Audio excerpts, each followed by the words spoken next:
The American soldier in the Vietnam War endured stress 6 times greater than during World War II. For U.S. troops, World War II felt almost like a walk in the park.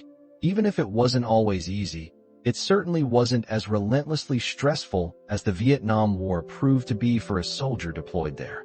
Participating in combat in Vietnam was akin to an exhausted designer staying awake for 4 consecutive nights, grappling with immense pressure and the sheer mental strain of creating a new design. To truly understand the profound stress and pressure these soldiers faced, let's delve into the details today. Frankly and unequivocally, when we compare the total time an American soldier spent in direct combat on the Vietnamese battlefield versus World War II, the disparity is enormous. On average, an American soldier deployed to Vietnam would engage in combat for approximately 240 days, while their counterparts in World War II saw only about 40 days of direct combat engagement. With such a 6-fold increase in combat exposure and pressure, it's no wonder that many veterans of the Vietnam War suffered from severe psychological trauma long after returning home. The U.S. military measured a soldier's total combat time by counting the days they actively confronted Liberation Army soldiers on the front lines or faced the constant threat of being killed in surprise attacks, a grim reality where, as you know, there was simply no safe haven for American troops. Even a simple trip to relieve oneself could result in a fatal encounter. The remaining time, when American soldiers were not actively engaged in combat, was classified as time spent within their base camps, free from direct conflict, or during patrols, reconnaissance missions, or periods of official leave. However, even during periods of leave, the threat of attack loomed large. A prime example is the Tet Offensive in 1968, when the Liberation Army launched a massive surprise attack on the eve of Tet, right in the heart of Saigon, effectively disrupting any recreational plans for American soldiers on leave. Furthermore, the very nature of combat operations differed dramatically between the two conflicts. The most significant distinction lay in the perceived safety. In World War II, if U.S. troops marched and fought within areas they had already secured, there was little cause for deep concern. However, in Vietnam, this reality was completely inverted. American soldiers could face sudden death, even when operating in a green zone, an area theoretically deemed safe and under control. The constant paranoia meant they never truly knew if an enemy combatant was lurking in a nearby bush, or if their control extended only to the immediate air they breathed. The U.S. Air Force also endured immense challenges in Vietnam, far exceeding their experiences in World War II. Pilots, particularly those flying bombing missions, accumulated unprecedented flight hours. In total, during the Vietnam War, U.S. air power, encompassing the Air Force, Navy Air Wing, and Marine Corps Aviation, logged over 7.5 million flight hours. This staggering figure remains an unparalleled record set by the U.S. military itself, one that has yet to be surpassed even today. Another unenviable record established by the Americans in Vietnam, which remains unbroken, concerns the sheer duration of U.S. troop engagement. From March 8, 1965, when the first U.S. Marines landed in Da Nang, until March 29, 1973, when the last American soldier departed Vietnam, U.S. forces were actively engaged in combat for a total of 2,943 days. This duration was more than double that of the American Civil War, which lasted only 1,488 days, and to this day, no other conflict involving U.S. troops has surpassed this record for continuous combat involvement. Beyond these grim statistics, the U.S. also set some truly regrettable, if not ignominious, records during the Vietnam War.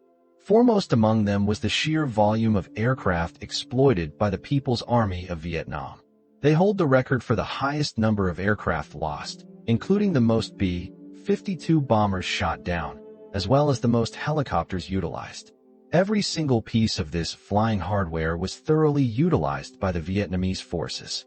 The Vietnam War also proved to be a period of incredibly costly lessons for the U.S. military and government, taught by the instructors of the Liberation Army.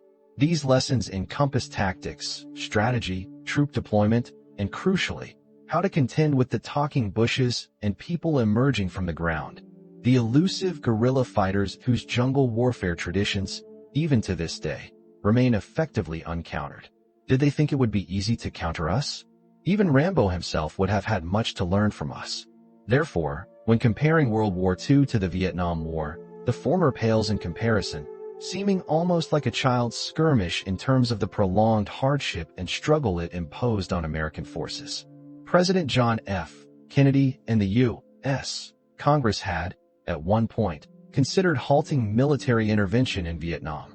Their primary dilemma, however, was a profound uncertainty. They simply didn't know how. Indeed, Kennedy himself was tormented by this issue right up until his assassination in 1963, struggling to find a viable exit strategy for American involvement in Vietnam. America's engagement in Vietnam became a desperate gamble. Once committed, there was no easy withdrawal. The only hope was to cut losses. The persistent gambler's mentality, as long as I'm still in the game, I can still win it back, only led to total defeat. The stark figures speak for themselves. 58,220 U.S. soldiers killed, thousands wounded, and hundreds taken prisoner or missing in action. Yet, these numbers only account for uniformed military personnel.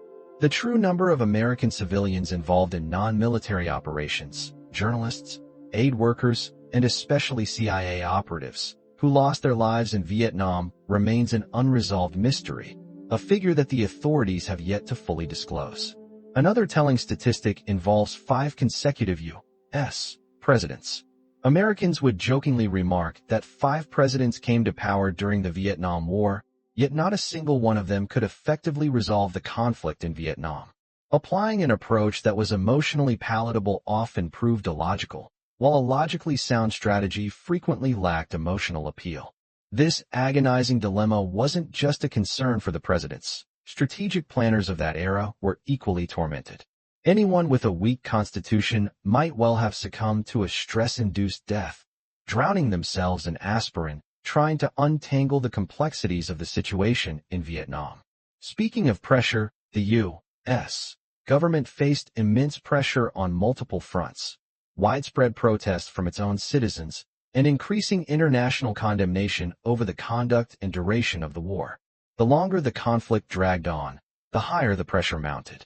Within the U.S. military itself, significant internal problems began to emerge.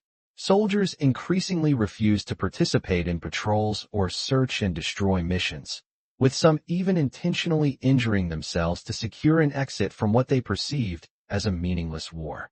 The Americans learned a costly lesson about prolonged military engagement. It became clear that the U.S. military, its soldiers, and the American public had all lost patience with a military operation that stretched on for nearly a decade in Vietnam.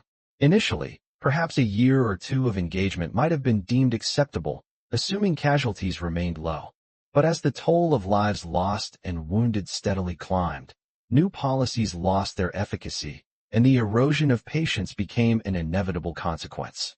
The Americans ultimately reaped the bitter consequences of their decade-long conflict, an ignominious withdrawal from Vietnam. Their desperate attempt to contain the communist wave reflected a profound ideological obsession, which, in turn, led to the gravest error of all, interfering with the freedom and sovereignty of another nation. Perhaps they knew, or simply refused to acknowledge, a fundamental truth. Throughout Vietnam's 4,000-year history, patriotism and the spirit of resistance against foreign invaders were not mere ideals. They were deeply ingrained in the collective subconscious of every generation, virtually a genetic code within the Vietnamese people. For American soldiers, the psychological scars and lingering consequences of the war were etched deep into their minds. Many veterans recounted an inability to even step into their own gardens or touch the soil, haunted by the vivid memory of mines and booby traps laid by the Liberation Army, an impression too powerful to shake. Others spoke of never being able to look at bushes the same way again, needing to hire gardeners to trim the foliage around their homes, simply too traumatized by the image of Liberation Army soldiers expertly camouflaged within the very greenery. The devastating effects of Agent Orange also took a heavy toll on Americans. Soldiers who were involved in spraying the defoliant or who marched through areas contaminated by it suffered severe exposure.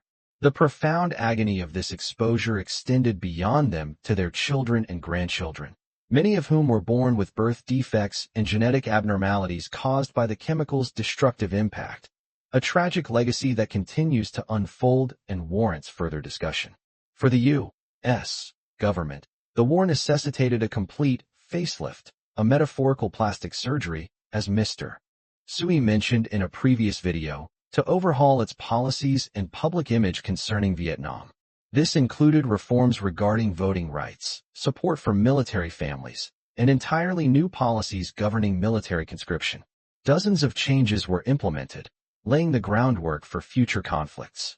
The sheer brutality, pressure, and unrelenting stress of the Vietnam War truly represented a brutal reality for the U.S., 6 times more intense than World War II.